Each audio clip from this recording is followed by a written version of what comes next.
Evangelho segundo São Mateus,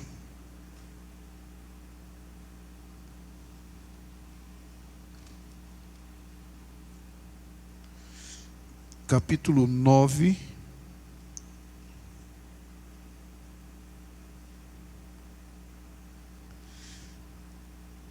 do Evangelho segundo São Mateus, versículos 27, 28 e 29. São Mateus, capítulo 9, versículos 27, 28 e 29.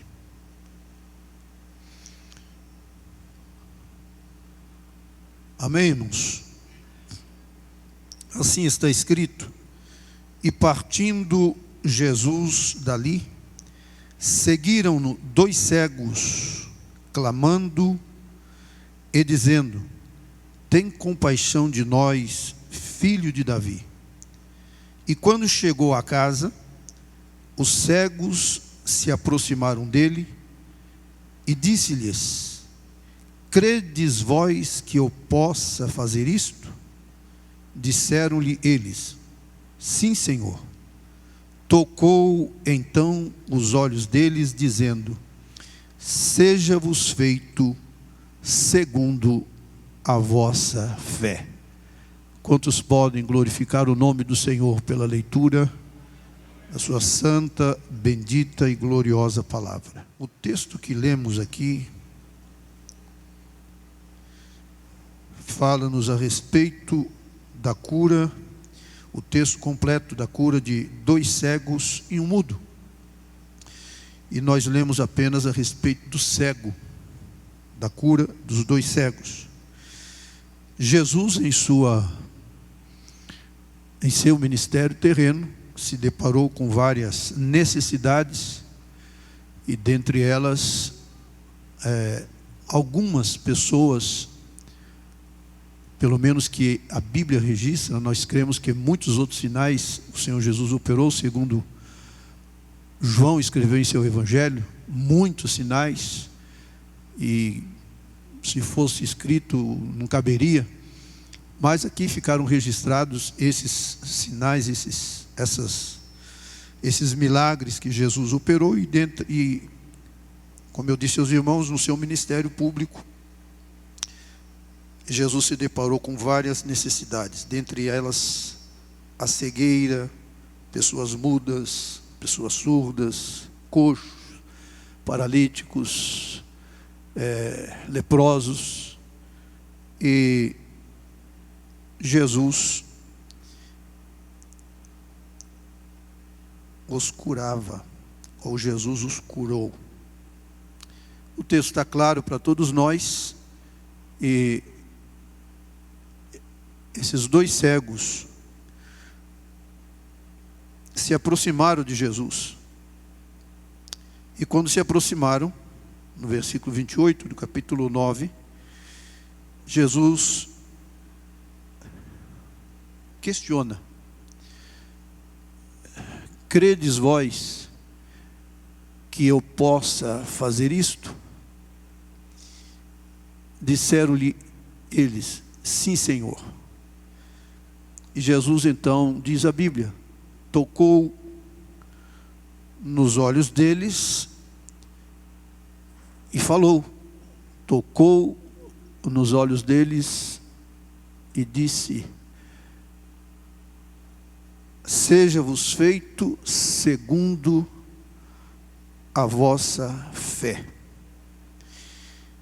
Nesta tarde, irmão, nós vamos refletir um pouco algo que Deus tem colocado em nosso coração a respeito de fé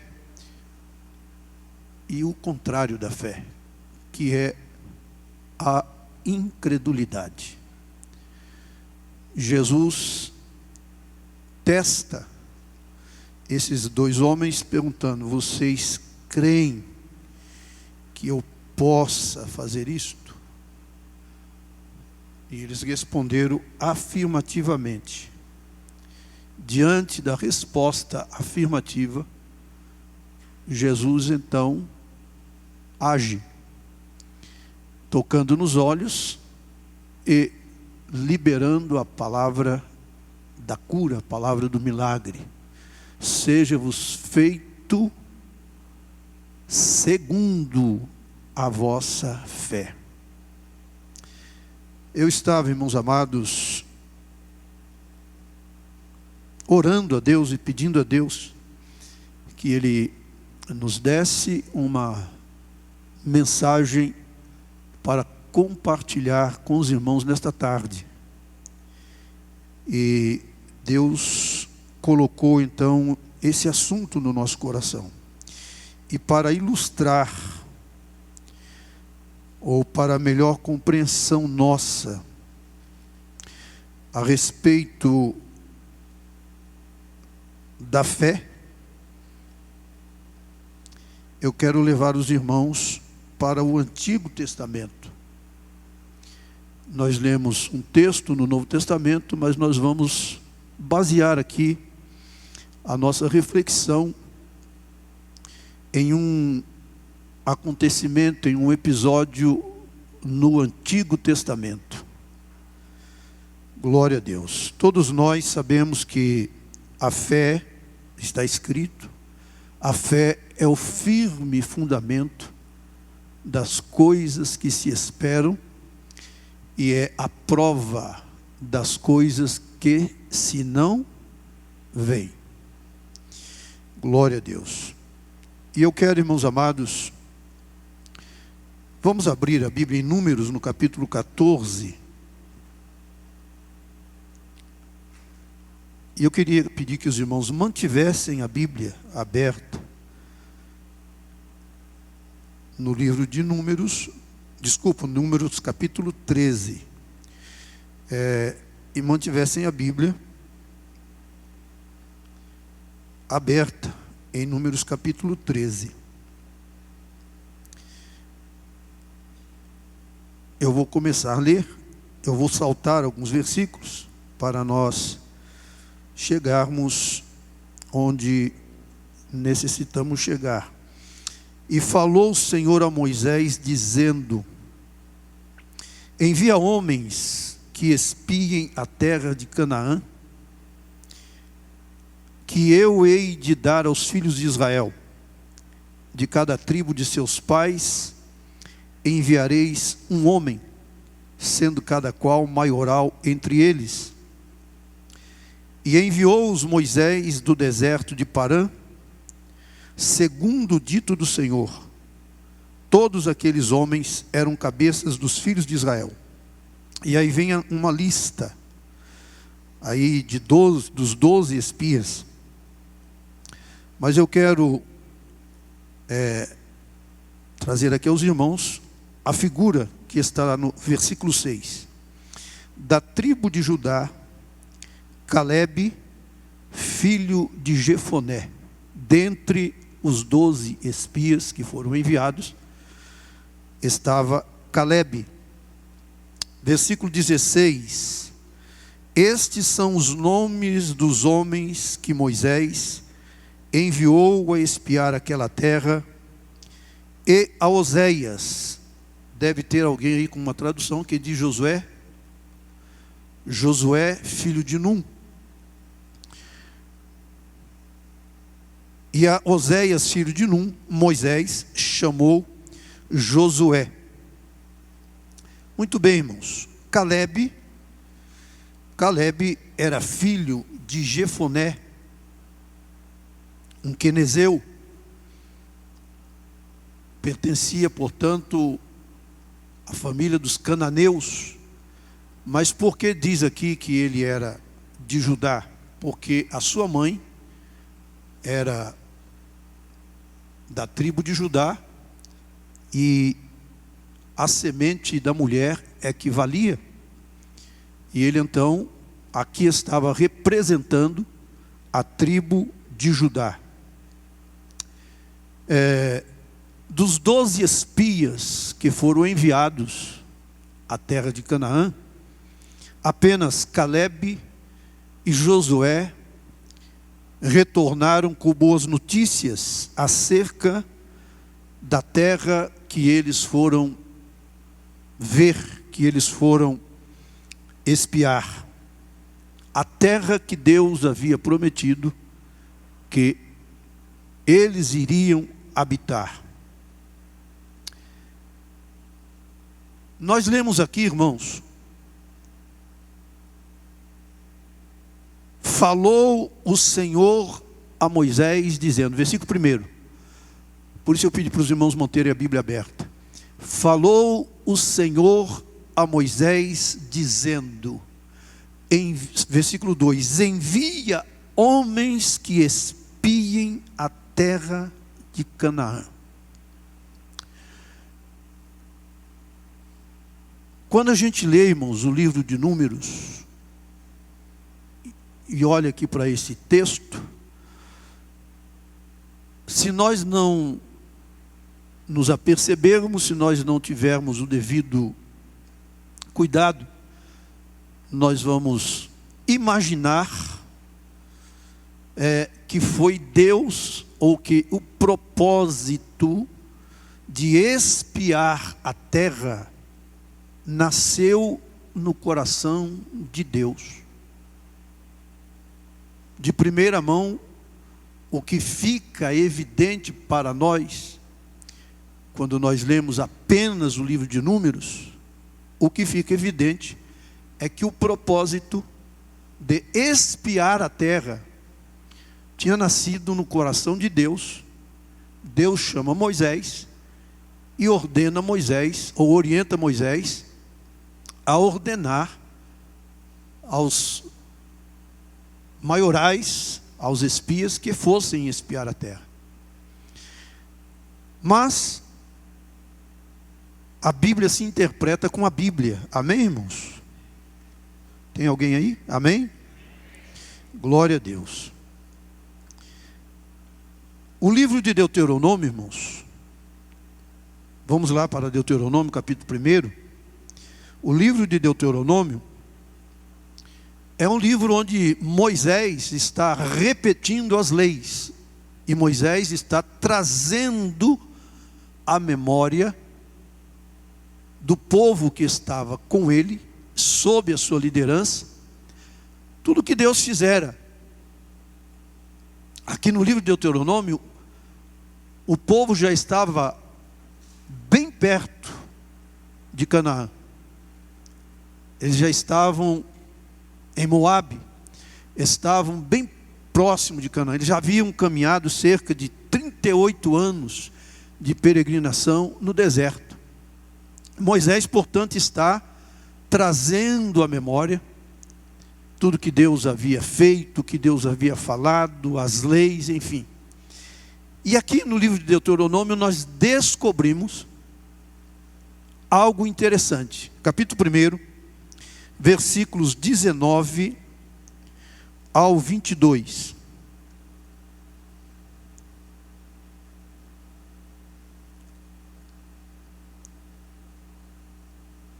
Deuteronômio capítulo 1, versículos 19 ao 22. Então partimos de Horebe. Observe que ele está trazendo a lembrança, ou pelo menos ao conhecimento, melhor dizendo, porque aquela geração que havia saído do Egito tinha perecido no deserto.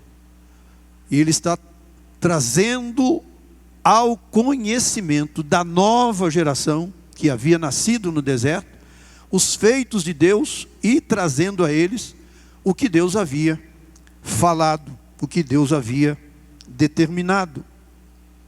Então partimos de Horebe e caminhamos por todo aquele grande e tremendo deserto que vistes, pelo caminho das montanhas dos amorreus, como o Senhor nosso Deus nos ordenara, e chegamos a Cádiz Barneia. Então eu vos disse, chegados sois às montanhas dos amorreus. E eu peço que os irmãos concluam para mim o versículo, por gentileza. Que o Senhor, nosso Deus, e aí Moisés diz, eis aqui o Senhor teu Deus, te deu esta terra diante de ti, possuía, como te falou o Senhor, Deus de teus pais. Não temas e não te assustes. Então, observe o versículo 22. Então, todos vos chegastes a mim e dissestes, o quê?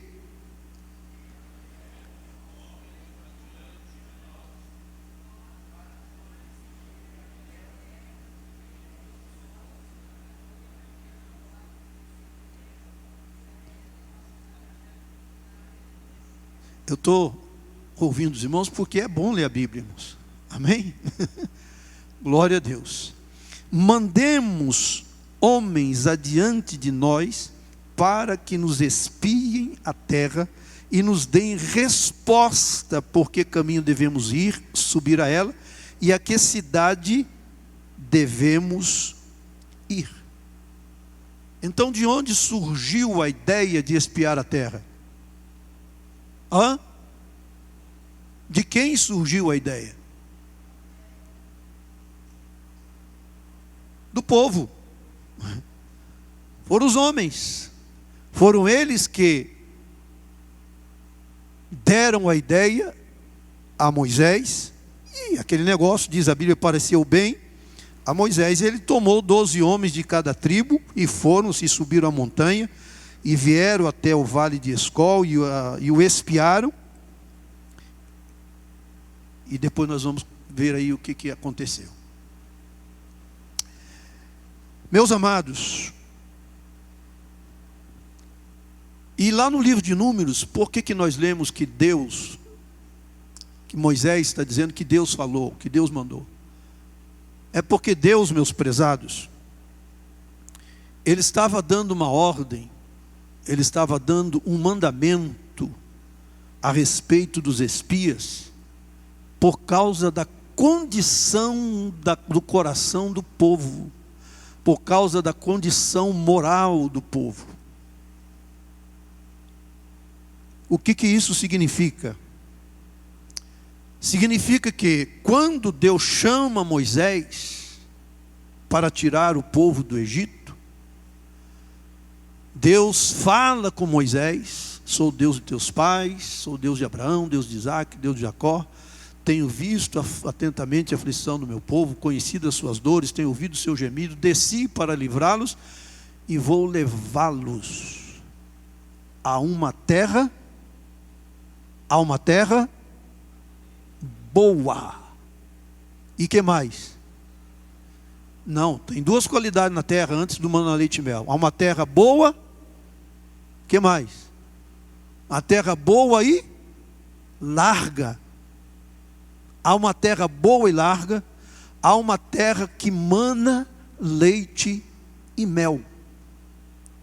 Moisés passou isso para o povo.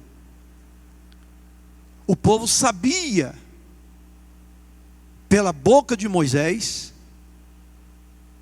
que a terra para onde eles estavam sendo conduzidos era uma terra boa, era uma terra larga, era uma terra que manava leite e mel. Aí eu pergunto aos irmãos: Deus conhecia a terra sim ou não? Ele precisava de mandar espias? Deus não precisava de mandar espias, porque Ele conhecia a terra. Aliás, Deus conhece toda a terra, porque está escrito no Salmo 24: do Senhor é a terra e toda a sua plenitude. Então Ele não conhecia somente a terra de Canaã, Ele conhece inclusive Barretos, Ele conhece Guaíra, Ele conhece Colina, Ele conhece Jaborandi, Ele conhece toda a terra. A Bíblia diz que os olhos do Senhor passam por toda a terra, e da sua morada está escrito também que Ele contempla a todos os filhos dos homens. Então Deus não tinha necessidade nenhuma de mandar espias para a terra. Deus sabia para onde estava conduzindo o seu povo. Bendito seja o nome do Senhor. Deus conhecia tudo sobre aquela terra. Deus conhecia os mínimos detalhes. Mas o que aconteceu com esse povo, prezados? É que eles, em vez de caminharem fundamentados na fé, na confiança do que Deus havia dito, do que Deus havia prometido, eles preferiram desconfiar do que Deus disse e caminhar fundamentados em sua incredulidade. E todos nós sabemos, prezados irmãos, o que está escrito na Bíblia. Eu citei aqui Hebreus 11, versículo 1, que a fé, ela não caminha pelo que vê.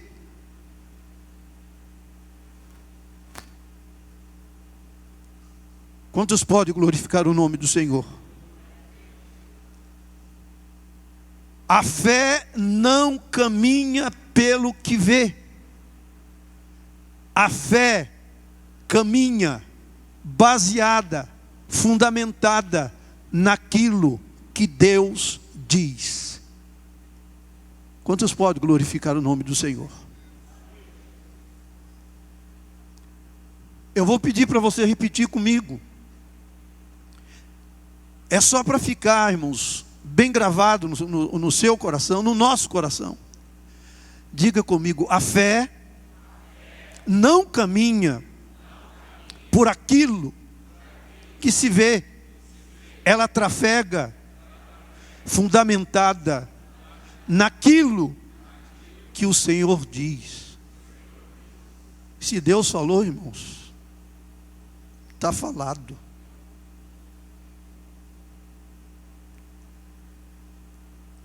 Ele sabe de todas as coisas. Ele conhece todas as coisas. Bendito seja o nome maravilhoso do Senhor. E quando Deus fala, tem um hino, um antigo. Outro dia eu cantei ele aqui na igreja, no Natal. E tem uma frase do hino que diz assim: quando Deus fala, o mortal se cala. Porque Deus não brinca com palavras. Deus não brinca com as suas atitudes. Quando Ele decidiu tirar o povo do Egito, Ele estava cumprindo uma promessa que Ele tinha feito a Abraão lá atrás.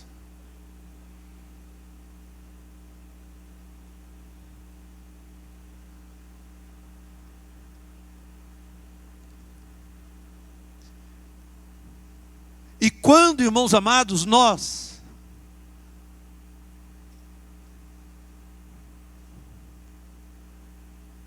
alimentamos a incredulidade no nosso coração,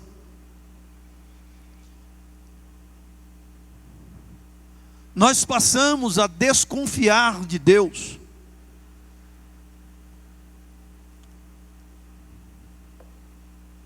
Passamos a desconfiar da sua palavra. E nesta tarde, eu quero deixar aqui claro para todos os nossos irmãos, dirigentes de congregações, membros da diretoria presentes, os nossos obreiros, evangelistas, presbíteros, diáconos, cooperadores, líderes de departamentos e regentes. Ouçam, a palavra de Deus é digna de total confiança.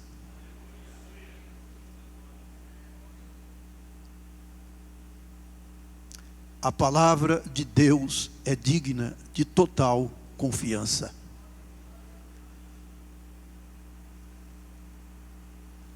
Ele não é homem para que minta, e nem filho do homem para que se arrependa. Diria Deus e não cumpriria? Deus é fiel, irmãos. Paulo, escrevendo a Timóteo, disse: ainda que nós nos tornemos infiéis, Deus todavia permanece fiel. A palavra de Deus permanece de pé. Pode passar, Jesus disse: passarão os céus e a terra, mas as minhas palavras não passarão. Palavra de Deus, escute, irmãos, palavra de Deus não cai por terra. Quando Deus fala, está falado. E para cumprir o que Ele fala, se necessário for Ele mover céu e terra, Ele move. Para cumprir o que Ele fala, se for necessário mexer nas leis de um município, nas leis de um estado, nas leis de uma nação, Ele entra dentro de uma câmara municipal através de alguém, dentro de uma assembleia legislativa através de alguém, dentro de uma câmara federal ou de um senado através de alguém. Ele muda as leis, porque está escrito que Ele muda as leis, Ele muda os tempos, Ele muda as estações. Para cumprir o propósito dele, Ele faz. Porque a sua palavra é fiel e é digna de toda a aceitação. Quantos podem glorificar o nome do Senhor? Deus conhecia a terra. Veja como era a terra, irmãos.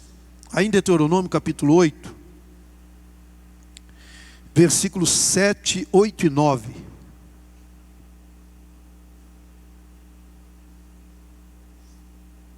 Vou correr porque senão a gente não conclui. Deuteronômio 8, 7, 8 e 9. Porque o Senhor teu Deus, eu queria que os irmãos me acompanhassem. O Senhor teu Deus te mete onde? Em uma boa terra. Como é que é essa terra? Ribeiros de águas, que mais? Fontes e de abismos que saem dos vales e das montanhas, terra de trigo e cevada, de vides, figueiras e romanzeiras, terra de oliveiras, abundante de azeite e mel. E vamos ler o 9 também. Terra em que comerás o pão sem escassez, e nada te faltará nela. Terra cujas pedras são ferro e de cujos montes tu cavarás o cobre. Deus conhecia a terra, sim ou não, irmãos? Deus conhecia a terra. E era para lá que Deus estava conduzindo o povo. Deus disse a Moisés: eu vou tirar do cativeiro. Eu tenho visto a aflição do meu povo, tenho conhecido as suas dores, tenho ouvido o seu gemido, e eu desci agora, Moisés, para livrar o meu povo, e vou levá-lo a uma terra boa e larga, a uma terra que mana leite e mel. Ele conhecia a terra, ele próprio deu testemunho da natureza da terra. A terra é boa, a terra é larga, a terra mana leite e mel. Mas escute, irmãos, isso não foi o suficiente para eles. Eles simplesmente não ficaram satisfeitos com o testemunho que Deus havia dado da terra. Tudo quanto Deus afirmara acerca da terra não foi o bastante para aquele povo. Foi por causa disso, irmãos amados, que eles sentiram a necessidade de enviar espias para observar a terra. Como quer dizer, Moisés precisa ir lá, e alguém lá, para ver se é do jeitinho mesmo que Deus falou. Como é que nós vamos entrar lá na terra sem saber como que é? Manda alguém lá. Nós não vimos a terra ainda.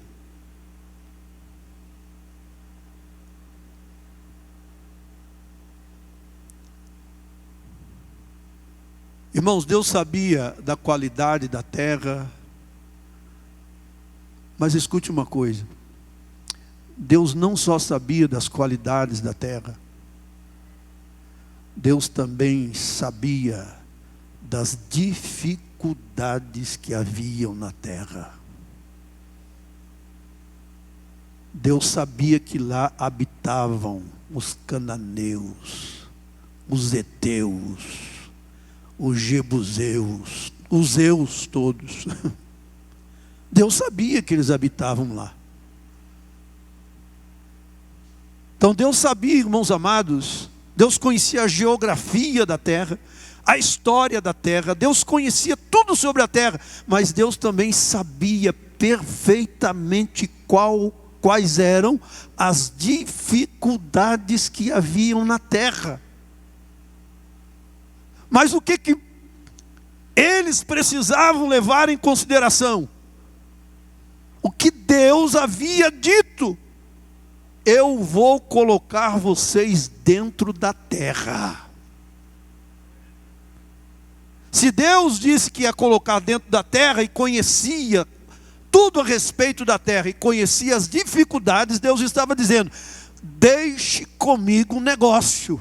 Eu estou assumindo a responsabilidade de colocar vocês dentro da terra. As dificuldades que vocês vão encontrar lá é por minha conta.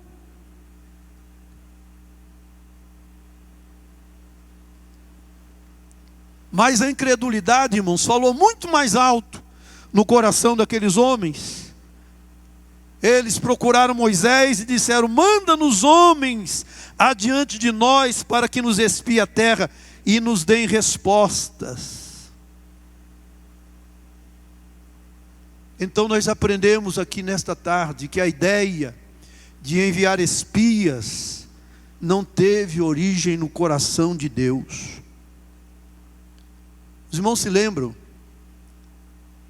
É claro, né, os que gostam de ler a Bíblia e gostam de ouvir também pregação e ensino da palavra de Deus, quando Israel estava sendo governado por juízes, e Samuel foi o último juiz, e o povo se cansou de Samuel.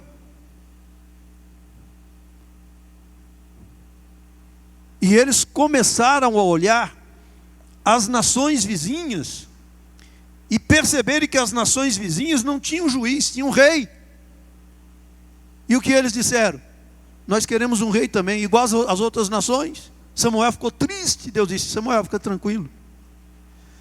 Eles não estão rejeitando você, eles estão rejeitando a mim.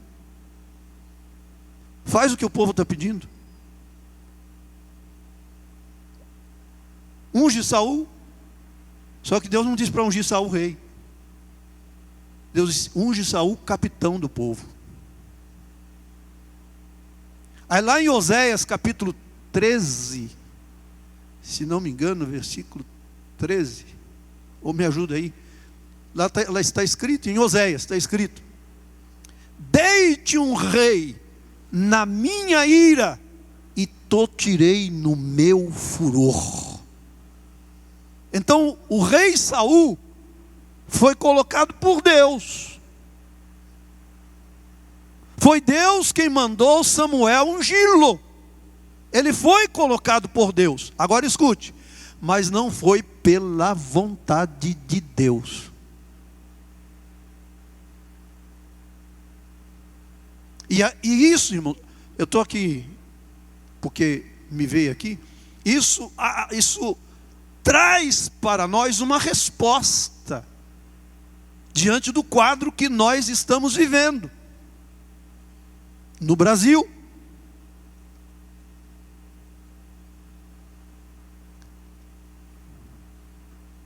O que o povo quis? Um igual às nações vizinhas. Sim ou não? Um igual às nações vizinhas. As nações que gostam de gravata vermelha. Não, nada contra os irmãos, é só para ilustrar aqui. Só para não dizer outra coisa. Mas eles queriam. Não é assim? Não é isso que eles estavam querendo? Então o que Deus... É isso que vocês querem? Então toma. Agora pague o preço. Sofram as consequências.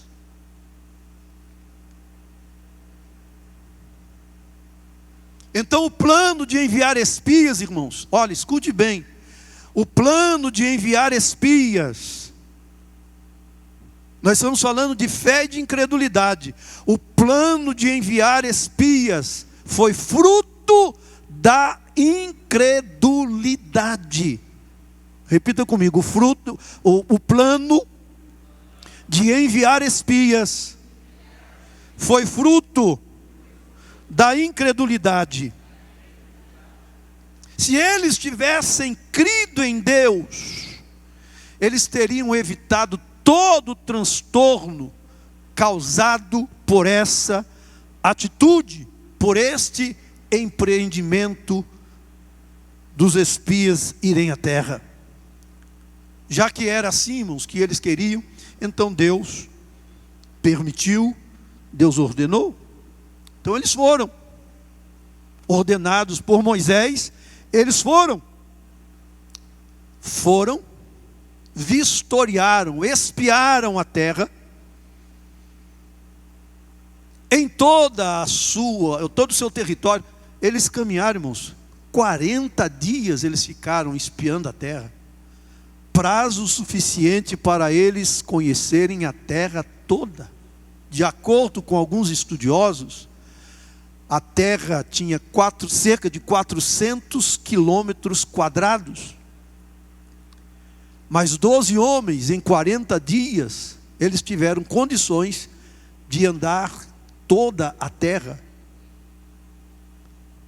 Eles foram, portanto, percorreram a terra de um extremo ao outro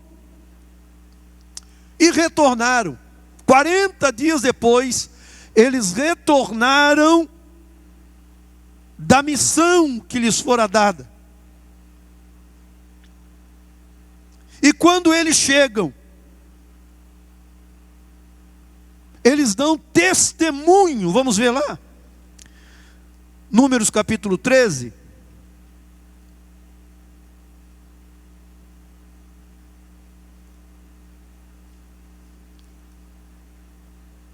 Versículo 21.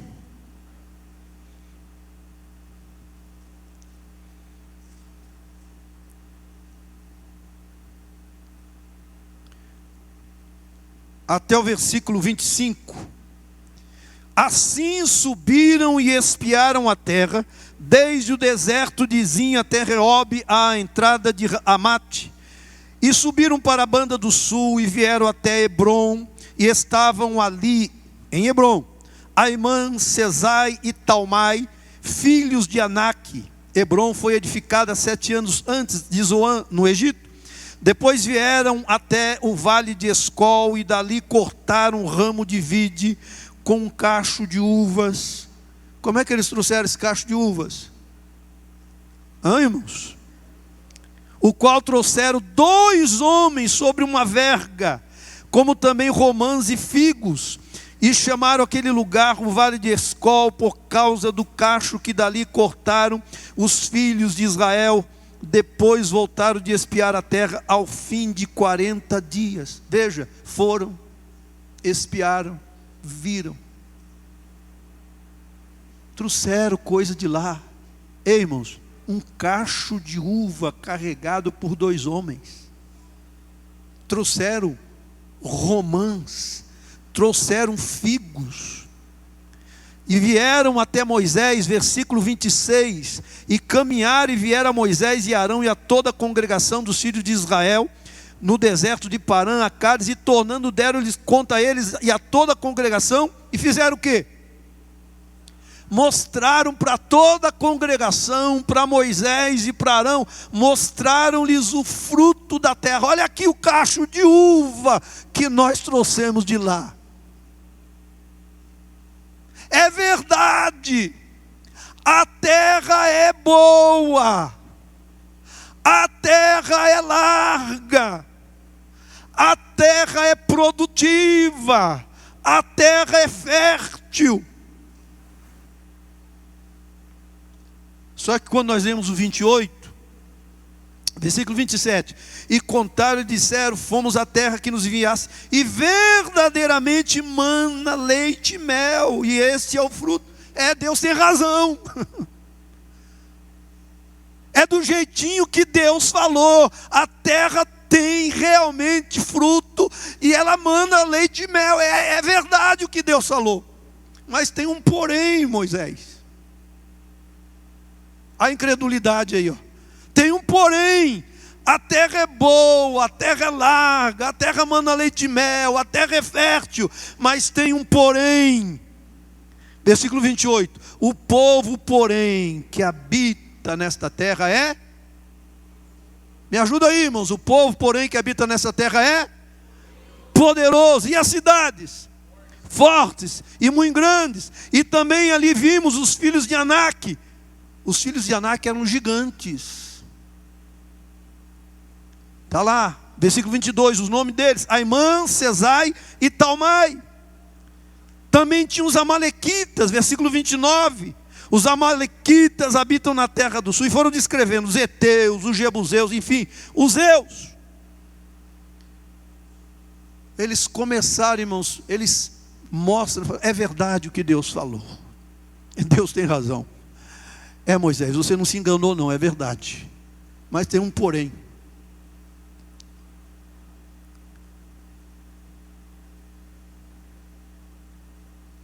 Nós vamos encontrar dificuldade lá. Nós vamos ter problema na terra. Porque o povo que habita nessa terra é muito forte.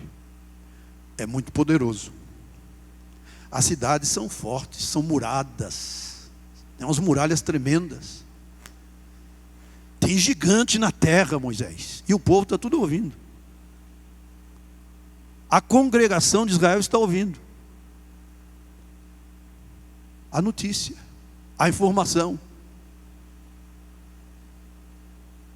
O que Caleb faz? Versículo 30. Então Caleb fez calar o povo perante Moisés e disse o quê? Caleb disse: subamos animosamente. Ei, nada de desânimo.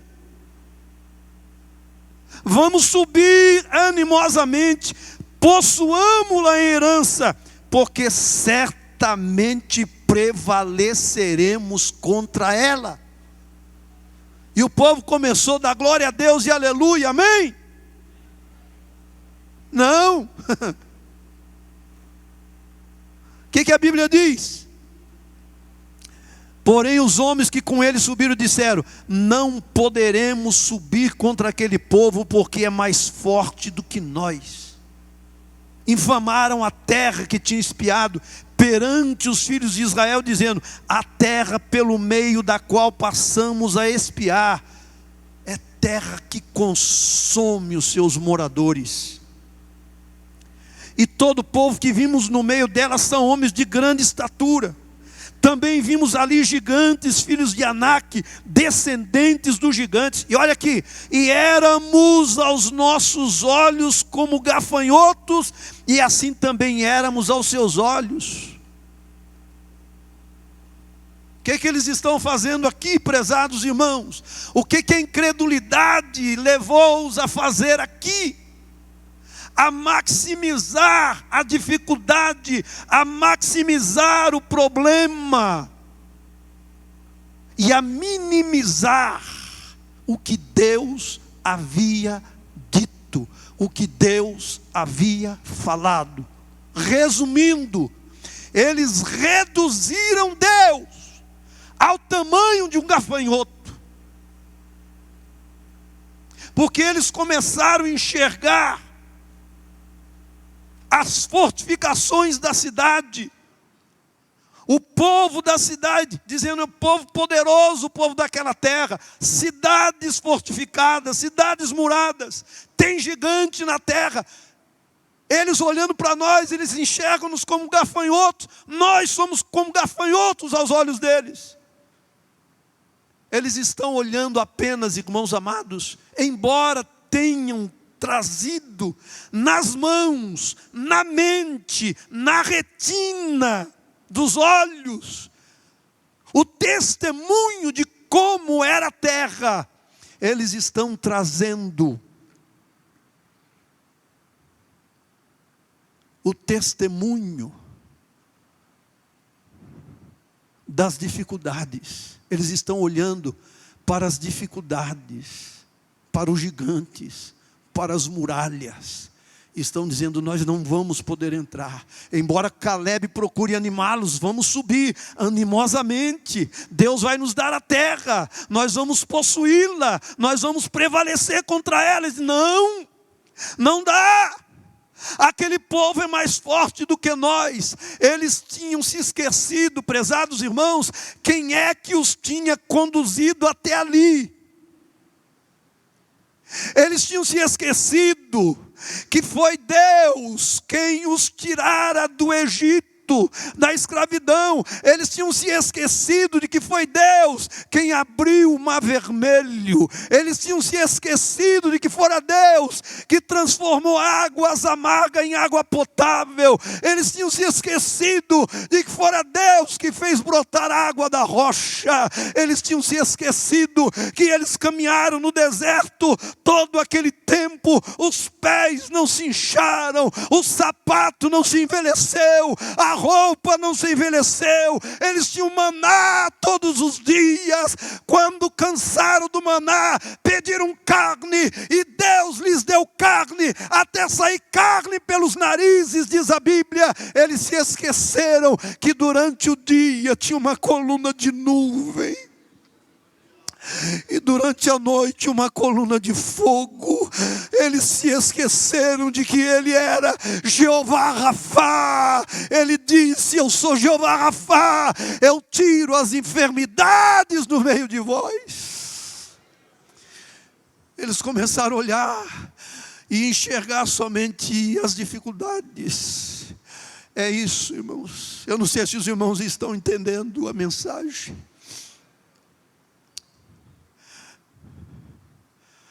A incredulidade, irmãos, escute bem nesta tarde.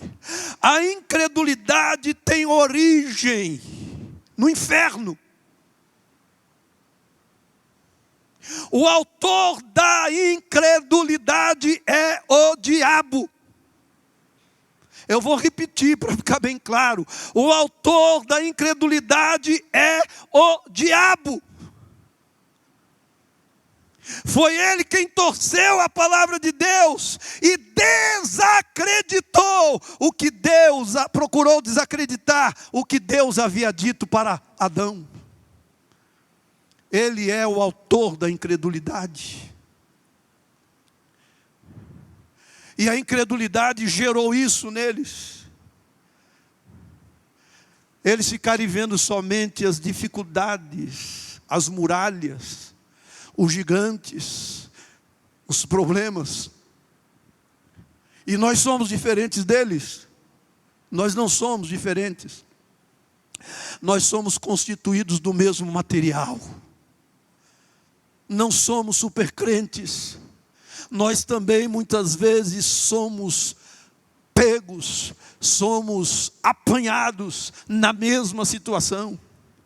diante das lutas, diante dos problemas, diante das dificuldades, diante das muralhas, diante das fortalezas que o inimigo vem levantando diante de nós, diante dos gigantes que se aproximam de nós e nos apequenam, nós começamos a olhar o tamanho do gigante e nos esquecemos do tamanho de Deus. Oh, aleluia!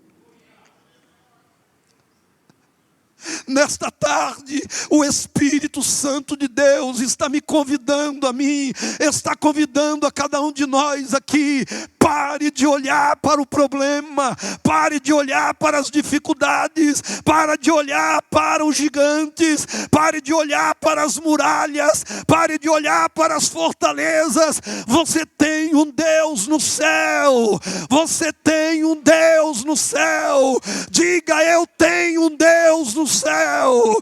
Diga para o mundo espiritual ouvir nesta tarde: eu tenho um Deus no céu.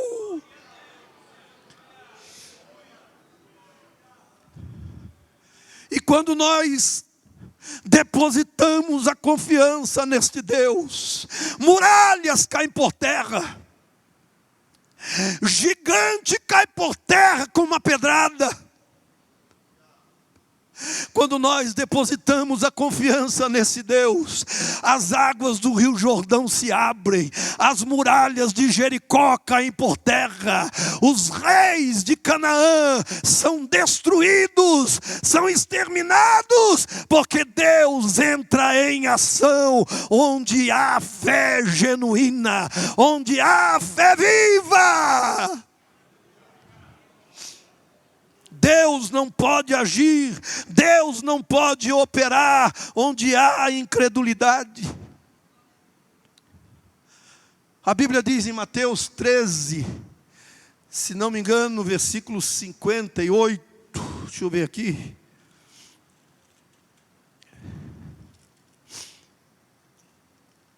Deixa eu ver se é isso. Não, não é. Hã? É isso mesmo? É isso. Aleluia. Muito obrigado. E não fez ali muitas maravilhas por causa da incredulidade deles. Ei, irmãos, a incredulidade impede o trabalhar de Deus. A incredulidade impede o agir de Deus. Quando Jesus chegou diante do túmulo de Lázaro, a primeira coisa que ele pediu para Marta fazer foi tirar a pedra. Ela ainda usou um pouquinho da incredulidade e disse: Senhor, já cheira mal, já é de 4 dias. Mas Jesus disse: ei, Marta, eu não te hei dito que se creres, verás a glória de Deus. Você está entendendo a mensagem, prezado irmão? Aleluia. Jesus falou para Marta. Jesus está falando para você aqui nessa tarde. Jesus está falando para mim aqui nesta tarde. Jesus está falando conosco nessa tarde. Se vocês crerem, vocês verão a glória de Deus. Aleluia, aleluia, aleluia. Ah, meus prezados, a pedra da incredulidade precisa ser rolada em nome do Senhor dos Exércitos. Glória a Deus, glória a Deus, glória a Deus. Se nós crermos, nós vamos ver a glória de Deus. Bendito seja o maravilhoso nome do Senhor. Os olhos daqueles homens não estavam postos em Deus. As cidades verdadeiramente eram grandes, mas escute uma coisa: Deus era e é muito maior do que aquelas cidades. Quantos podem glorificar o nome do Senhor? As muralhas eram altas de fato, mas Deus era mais alto do que aquelas muralhas. Os gigantes eram fortes, sim, mas Deus era mais forte do que eles. Aleluia. Ei, esta luta quer te destruir.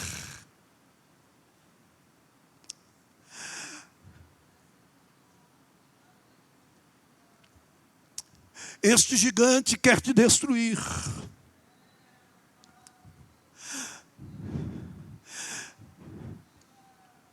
Satanás está semeando incredulidade no teu coração.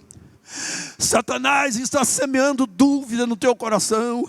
Satanás está semeando desânimo no teu coração, para você andar cabisbaixo, para você ficar estagnado, para você ficar parado, para você ficar travado. Nesta tarde, em nome do Senhor dos Exércitos, em nome do Senhor dos Exércitos, contemple pela fé este gigante caindo por terra, essas muralhas caindo por terra, essas dificuldades sendo desfeitas. Receba de Deus renovo nesta tarde, receba da parte de Deus um novo vigor espiritual. Companheiros de batalha, obreiros, líderes de departamentos, regentes, não deixem a incredulidade tomar conta do vosso coração. Dificuldades aparecerão todos os dias, mas todos os dias Ele estará conosco.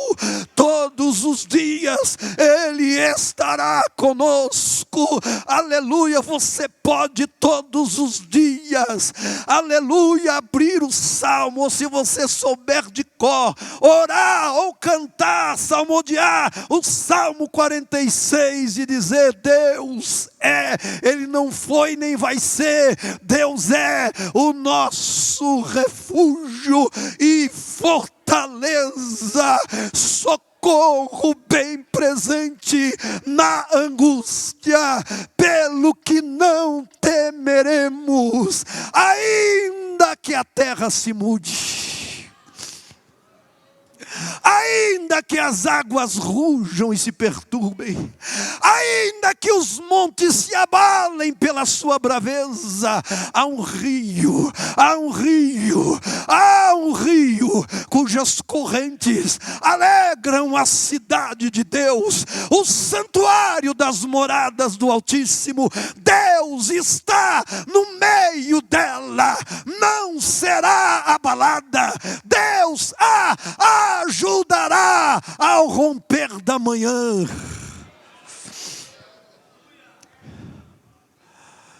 Os reinos, as nações se levantaram, os reinos se moveram. Vinde e vede as obras que o Senhor tem feito para conosco. Ele faz, escute, irmãos, Ele faz cessar as guerras até o fim. Escute, receba de Deus esta mensagem. Ele faz cessar as guerras. Esta guerra que está travada aí no seu interior, Ele faz cessar esta guerra aí, agora, em nome de Jesus. Ele faz cessar as guerras até o fim. Ele quebra o arco, Ele corta a lança, Ele queima os carros no fogo, e Ele está dizendo a mim, a você e a nós nesta tarde: aquietai-vos. Companheiros, aquietai-vos e sabei que eu sou Deus. Serei exaltado entre as nações, serei exaltado na terra. O Senhor dos Exércitos está conosco. O Deus de Jacó é o nosso refúgio. Adore a Deus, adore a Deus. Aleluia, aleluia, aleluia. A fé começa com Deus. A incredulidade raciocina a partir das dificuldades. Dificuldades são reais, com certeza. A incredulidade enfrenta as dificuldades, cabisbaixa. E aqui na minha frente tem um gafanhoto. É gafanhoto isso? Ou libélula? Aqui, ó, na minha frente. Aqui, ó.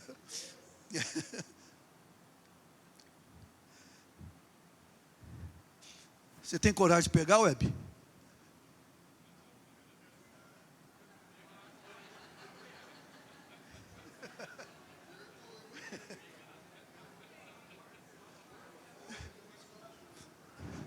Você está que nem os espias, hein, rapaz? Está morto, rapaz. Dá para os irmãos ver daí ou não? Parece coincidência, né? Dá para os irmãos ver aí? Está dando para ver aí? Olha o que o povo, eles estão dizendo. Ei, nós somos assim, ó, desse tamanhinho diante dos olhos do povo que habita na cidade.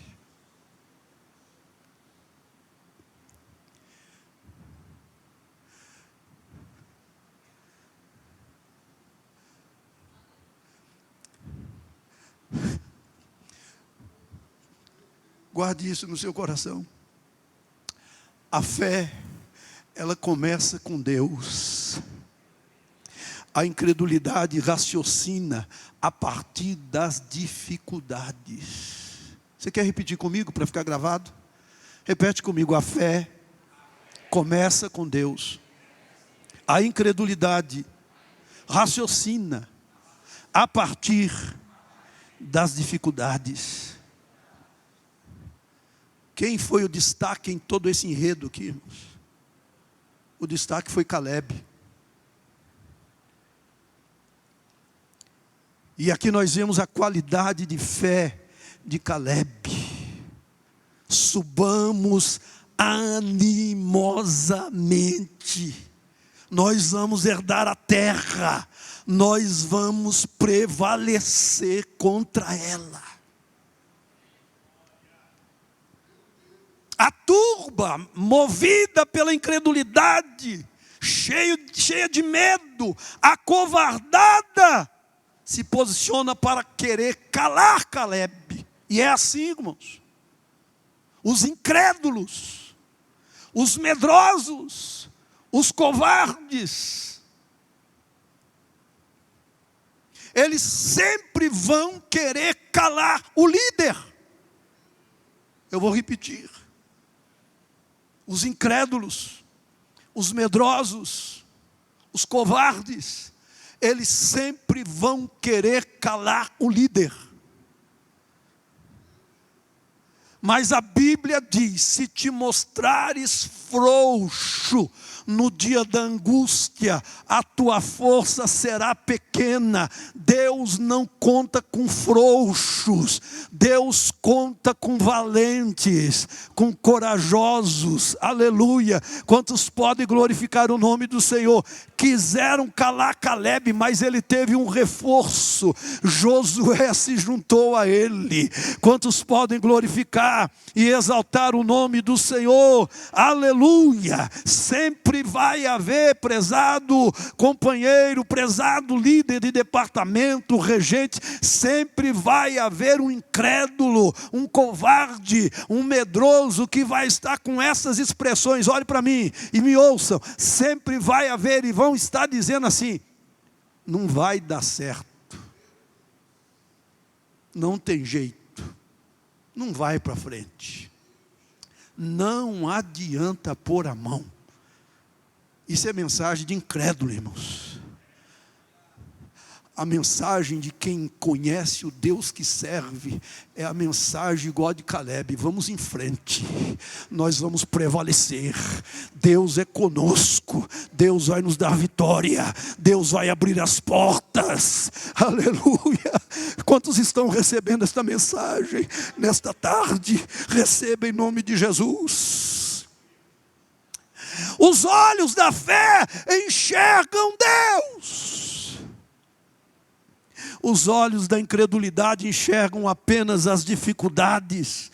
A fé traz Deus para junto de quem crê. A incredulidade afasta Deus da pessoa. Estavam diante de um testemunho palpável, o fruto. Estavam diante de um testemunho audível. Eles ouviram os espias dizerem como era a terra, mas eles preferiram infamar a terra. E observe, os irmãos, o tempo não permite, nós já lemos. Nas expressões deles, eles não usam em nenhuma vez a palavra Deus. Por quê? Deus foi deixado de lado. Deus foi deixado de fora. E é isso que a incredulidade faz. Eles viram gigantes maiores do que Deus. Eles enxergaram-se como gafanhotos. Pior, eles diminuíram Deus ao tamanho de um gafanhoto. Quantos podem, irmãos amados, glorificar o Deus de Israel, o Deus de Abraão, o Deus de Isaac, o Deus de Jacó? Capítulo 14, vem o choro. Porque a incredulidade faz isto. Resta chorar. Eu estou caminhando rápido. Se os irmãos lerem, não tem tempo. Mas depois leia lá o capítulo 15 do Êxodo, vão ver a diferença.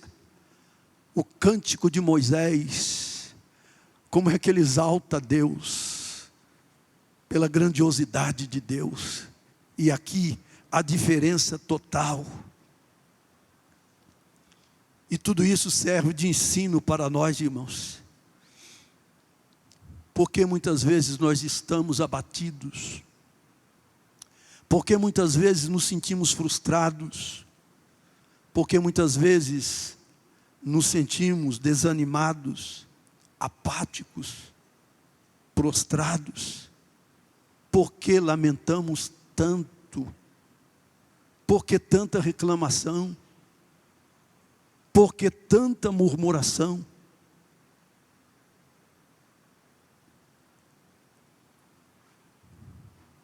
Tem um hino na harpa que diz assim: em vez de murmurares, canta. Em vez de reclamar, cante. A Bíblia diz que Abraão foi fortificado na fé, dando glória a Deus. Quantos podem glorificar o nome do Senhor? Se você ler o capítulo 14, vocês vão ver que logo nos primeiros versículos 2, 3 e 4, os irmãos vão ver o que é que os incrédulos fazem. Eles lançam a culpa em Moisés. Eles lançam a culpa no líder. E líder tem que ser para-choque mesmo. Líder tem que receber pancada. E não pode abaixar a cabeça. Não pode se dobrar. Ao contrário, recebe pancada e é igual sino. Sino, quanto mais bate nele, mais ele canta. Quanto mais forte bate, mais ele canta. O líder tem que ser igual sino. Quanto mais pancada, mais ele canta. Quantos podem glorificar o nome do Senhor? Sabe por quê, irmãos? Tanta murmuração, tanta lamentação, tanto desânimo. É porque simplesmente nós permitimos que as circunstâncias, as dificuldades, os problemas ocultem Deus dos nossos olhos. E o escritor aos Hebreus, ele escreve dizendo que nós devemos ter cuidado com a incredulidade. Hebreus 3:19. Quem pode ler para mim, por favor? Está ali, né? Tá na tela? Não? Hebreus 3:19. Mas alguém leia para mim, por favor. Pode pegar o microfone? Me ajuda aí. Hebreus 3:19. Espera aí. Microfone.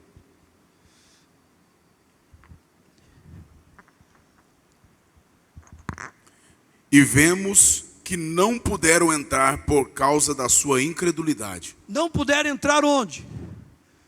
na terra. Não puderam entrar por causa da incredulidade. Escute, irmão, se você ler direitinho o texto de 13, 14 de Números, os irmãos vão ver que eles, depois que eles viram a glória de Deus, eles até quiseram ir. Moisés disse: não vá. E ironiza: lá estão os amorreus, lá estão os cananeus, eles estão lá, vocês vão? Não é por aí, nós vamos assim mesmo. Eles pensaram que Deus ia com eles. Só que a Bíblia diz que a arca do concerto, a arca da aliança, não foi com eles. E muitos deles foram mortos. A Bíblia diz que eles não puderam entrar. Não foi porque Deus não quis colocá-los. Deus tinha o propósito de introduzi-los na terra.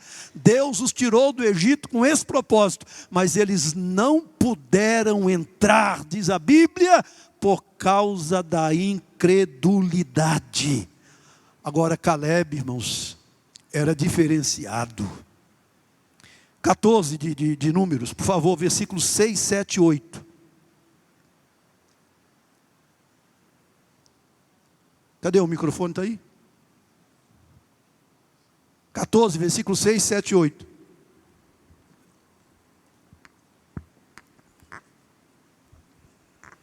E Josué, filho de Num, e Caleb, filho de Jefoné, dos que espiaram a terra, rasgaram as suas vestes, e falaram a toda a congregação dos filhos de Israel, dizendo: a terra pelo meio a qual passamos, a espiar, é terra muito boa.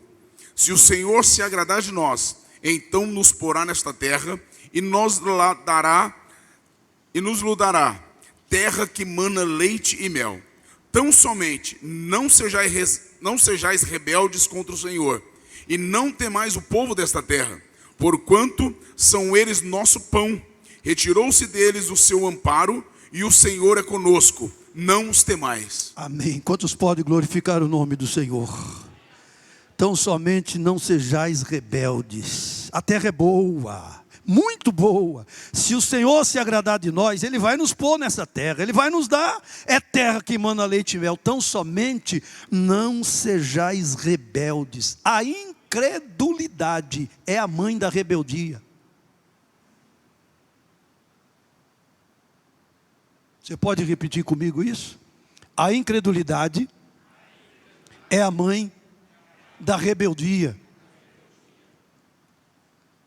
Não sejais rebelde contra o Senhor, e não temais o povo dessa terra, porquanto são eles o nosso pão. Retirou-se deles o seu amparo. O Senhor é conosco, não os temais. Pegam em pedra para apedrejá-lo, como se eles estivessem falando uma blasfêmia. Mas aí a glória de Deus aparece. E é interessante o texto, irmãos, que Deus dá uma oportunidade a Moisés. Moisés, se você quiser, olha só, se você quiser, eu acabo com esse povo e começo uma nova geração com você. Era a segunda oportunidade que Moisés estava tendo dentro dessa área. A primeira foi lá no monte Horebe. Quando Moisés subiu o monte, Deus disse: eu vou matar esse povo. Eu começo tudo de novo com você. Moisés: não, Senhor. Ou o Senhor perdoa esse povo, ou risca o meu nome do livro da vida. Segunda vez que Moisés está tendo a oportunidade. Se você quiser, Moisés, eu acabo com esse povo, começo tudo de novo com você. Mas Senhor, era como se Moisés estivesse dando conselho a Deus, né? Mas parece, né? Mas Deus estava, claro, provando Moisés. Ele disse: Senhor, se o Senhor fizer isso, o que os egípcios vão dizer? Vão dizer que o Senhor tirou esse povo lá do Egito e que o Senhor não teve condição de colocar o povo na terra. Com o que Moisés está preocupado, irmãos?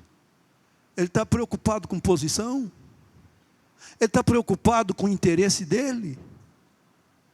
Ele está preocupado com o quê? Ele está preocupado com o nome de Deus. Ele está preocupado com a glória de Deus.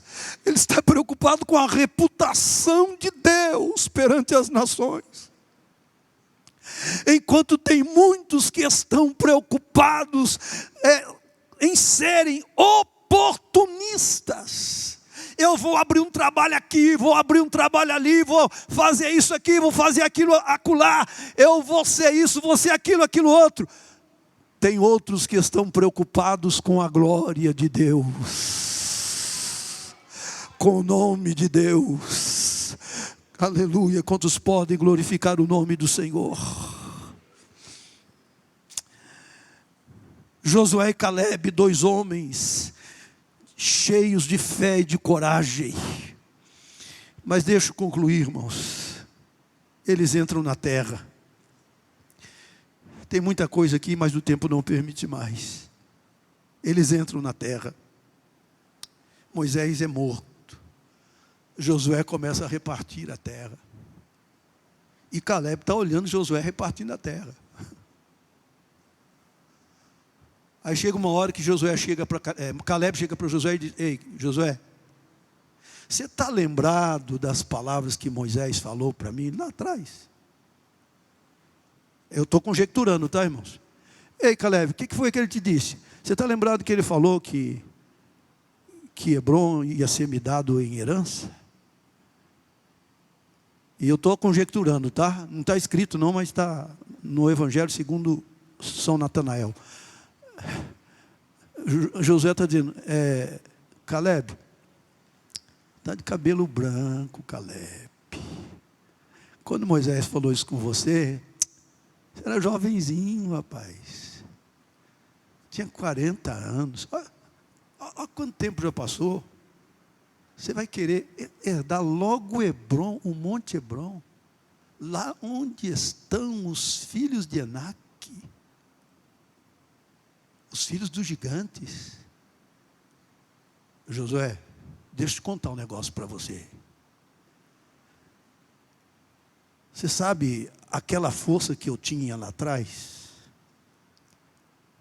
Aquele dia, aquele tempo, naquela época lá, eu estava com 40, 45, me ajuda aí. 40, né? 40 anos. Eu estava com 40 anos. E sabe uma coisa, Josué? Hoje eu estou com 85. Ele está dizendo, 45 anos se passaram. Você está olhando para mim aqui, Josué? Só que eu quero te dizer uma coisa. Do mesmo jeitinho que era a minha força, há 45 anos atrás, tal é a minha força agora. Não mudou nada, Josué. O mesmo Deus que estava conosco lá atrás é o mesmo Deus que está comigo aqui. Me dá a terra, Josué. Moisés prometeu, a terra é minha. Toma, Josué, toma, Calebe, possua o monte, é teu. E a Bíblia diz que Calebe possuiu o monte Hebrom. Subiu o monte, velhinho, mas subiu o monte. Glória a Deus, enfrentou o gigante. Sabe o que diz? Lê lá o último versículo do capítulo 14 de Números. Sabe o que a Bíblia diz? A Bíblia diz que a terra sossegou. Quantos podem glorificar o nome do Senhor? Ah, meus prezados, quantos que já perderam a força na caminhada, na trajetória da liderança, como regente, como cooperador, como diácono, como presbítero, como evangelista, como pastor. As forças foram minguando, diminuindo. Nesta tarde, irmãos, é tarde de renovo. Deus de Calebe, o Deus de Josué, Ele está conosco aqui nesta tarde. Bendito seja o nome do Senhor, para renovar as nossas forças, para nos ajudar a tirar os olhos dos gigantes, das cidades fortificadas, das muralhas, e contemplarmos a Deus. Pare de olhar para baixo. Façamos como salmista nessa tarde. Olha para mim. Salmo 121. O que ele diz lá? Elevo. Isso significa o quê? Que ele está olhando para onde? Ele está olhando? Antes de falar, ele está olhando para o vale. Mas ele diz assim: elevo, me acompanhe, elevo os meus olhos para os montes, de onde me virá o socorro. E ele responde: o meu socorro vem do Senhor que fez os céus e a terra. Quantos podem glorificar o nome do Senhor? Que Deus nos ajude, irmãos, que o Senhor nos abençoe. Credes vós, Jesus disse, que eu posso fazer isto? Isto o quê? Eu não sei. Para o cego era enxergar. Deus está perguntando para mim e para você nessa tarde: você crê que eu posso fazer isto? Os cegos responderam o quê? Sim, Senhor. O que Jesus respondeu? Então seja feito conforme a vossa fé. Você crê que Jesus pode fazer? Então seja feito conforme a sua fé, em nome do Senhor Jesus. Fica de pé.